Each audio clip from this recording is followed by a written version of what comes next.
लेकर आज हमारे साथ जिला हरिद्वार के जिला अध्यक्ष हैं। जानेंगे उनसे कि प्रदेश के लिए ये बजट कितना महत्वपूर्ण रहेगा और कितना विकास परक रहेगा। सर, सबसे पहले तो स्वागत है आपका। धन्यवाद आपका। सर, बजट पेश हो चुका है, विकास परक बजट कहा जा रहा है सरकार के द्वारा। आप इसे कैसे देखते हैं, ये प्रदेश हित के लिए और प्रदेश के विकास में?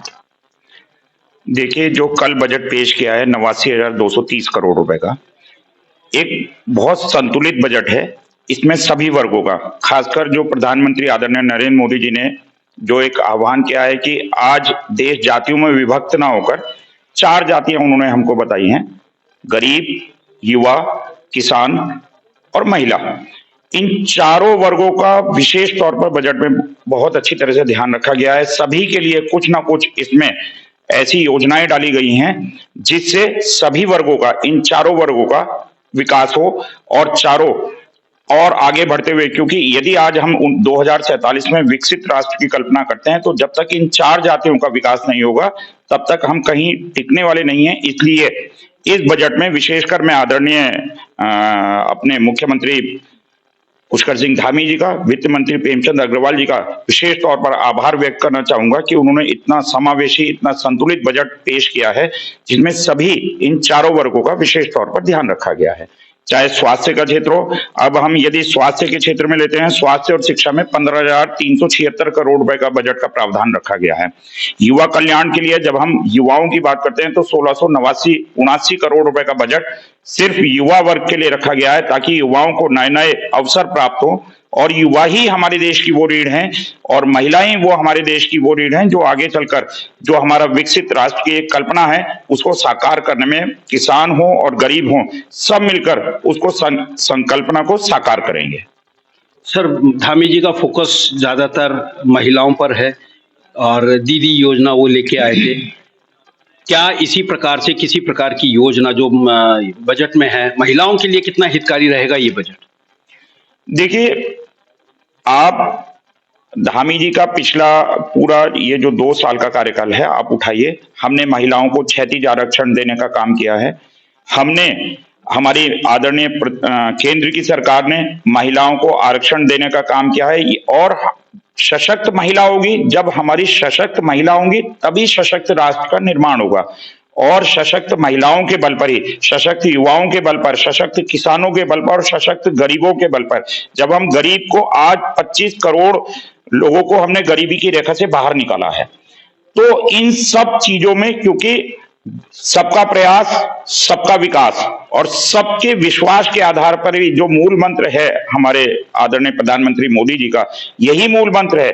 सबका विकास होगा, सबके प्रयास से होगा और सबके विश्वास के आधार पर हम आगे बढ़ने का प्रयास करते हैं, चाहे हमारे राज्य की सरकार हो और चाहे केंद्र की सरकार हो। हम सब वर्गों को साथ में लेकर आगे बढ़ने का प्रयास करते हैं और ऐसा हमारे सिर्फ कहने में नहीं, हमारे कार्यों में भी परिलक्षित होता है।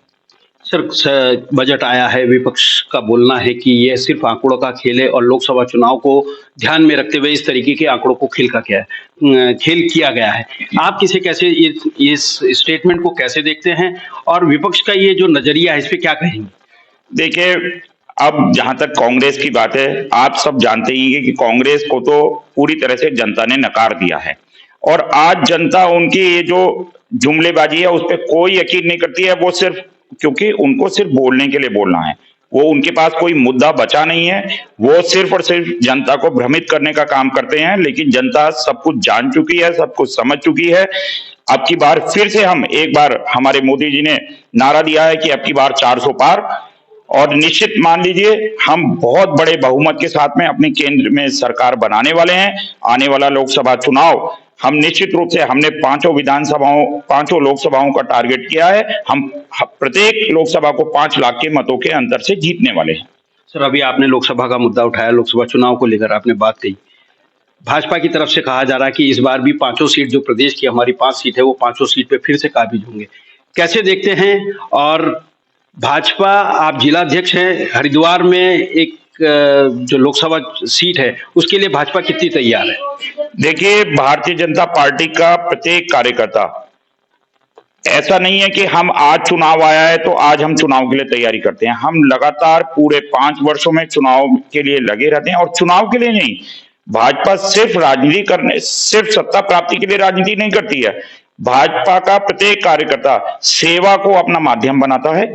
हम जनता के बीच में जाकर जितनी भी केंद्र की जन कल्याणकारी योजनाएं हैं, राज्य की जितनी भी जन कल्याणकारी योजनाएं हैं, अंतिम छोर पर बैठे व्यक्ति तक कैसे विकास पहुंचे, उसका कैसे हम उसको ऊपर लेके आएंगे, हमारा सिर्फ और सिर्फ एक ही लक्ष्य रहता है। और जहां तक रही चुनाव की बात, तो भाजपा का प्रत्येक कार्यकर्ता हमेशा चुनाव के लिए हमेशा तैयार रहता है। आप संगठन के रूप में, मैं संगठन का जिलाध्यक्ष होने के नाते मैं ये कहना चाहता हूं कि संगठन हमारा हर समय चुनाव के लिए तैयार है। हमको कोई विशेष तैयारी हमको ऐसी नहीं करनी पड़ती कि अब चुनाव आया है तो हमको विशेष कोई तैयारी करनी पड़ेगी, लेकिन फिर भी चुनाव आया है, हम उसको गंभीरता से लेते हैं। और भारतीय जनता पार्टी का प्रत्येक कार्यकर्ता पूरी तरह से समर्पित भाव से भारतीय जनता पार्टी को शिखर पर पहुंचाने का काम करेगा, ऐसा मेरा पूरा विश्वास है। और आदरणीय प्रधानमंत्री नरेंद्र मोदी जी के नेतृत्व में तीसरी बार भारी बहुमत के साथ हम सरकार बनाने जा रहे हैं।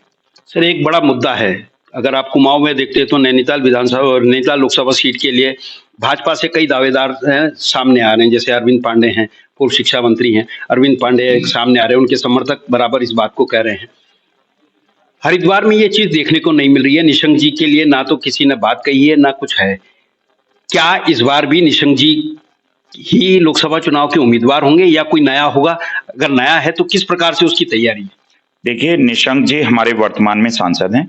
निश्चित रूप से उन्होंने पिछले 10 सालों में हरिद्वार में बहुत अच्छा काम किया है, और आदरणीय प्रधानमंत्री मोदी जी के नेतृत्व में और धामी जी के नेतृत्व में हरिद्वार में विकास की पूरी गंगा बही है। चाहे आप मेडिकल कॉलेज से लेके और जितना भी अन्य सड़कों का विकास हुआ है, अन्य क्षेत्रों में हजारों लाखों करोड़ रुपए की योजनाएं सिर्फ और सिर्फ हरिद्वार जिले में पिछले 10 साल में आई हैं। और इतना इतना ज्यादा पूरे क्षेत्रों में विकास हुआ है कि आज हमको लगता है आज दिल्ली जाने के लिए हमको कोई इंतजार नहीं करना पड़ता है। सिर्फ 3 घंटे में हम दिल्ली पहुंच रहे होते हैं। यहाँ से हमें देहरादून जाना होता है तो सिर्फ 50 मिनट में हम जो है यहाँ से देहरादून पहुंच रहे होते हैं। चाहे आप स्वास्थ्य के क्षेत्र में देखिए, हमारा मेडिकल कॉलेज बिल्कुल तैयार है। मुझे उम्मीद है कि इसी साल में मेडिकल कॉलेज में उसमें ओपीडी शुरू हो जाएगी। इसके अलावा आप अन्य किसी भी क्षेत्र में देख लीजिए, इतनी सारी योजनाएं जो हमने निचले स्तर से, गरीबों को आवास मिले हैं, महिलाओं के लिए ढेर सारी योजनाएं चली हैं, चाहे उसमें उज्ज्वला योजना हो और अन्य तरह की भी हर वर्ग के लिए बहुत सारी योजनाएं ऐसी हैं जिससे अंतिम छोर पर बैठे व्यक्ति का विकास हो रहा है। और मेरा मानना है कि जनता सब जानती है, जनता सब देखती है, हमने विकास किया है और जनता सिर्फ और सिर्फ आशीर्वाद देगी, ऐसा मेरा पूरा विश्वास है। सर, बहुत बहुत धन्यवाद और आभार। आपका भी बहुत बहुत आभार हमसे बात करने के लिए। और मैं एक बार पुनः सभी अपनी जनता को भी धन्यवाद देना चाहूंगा, आभार व्यक्त करना चाहूंगा। वो भी जिस तरीके से हमारे साथ जुड़ रहे हैं, सारे लोग और सभी वर्गों के लोग हमारे साथ जुड़ रहे हैं, उनका भी मैं एक बार पुनः हार्दिक आभार और धन्यवाद देना चाहूंगा। आपका भी मुझसे बात करने के लिए बहुत बहुत आभार।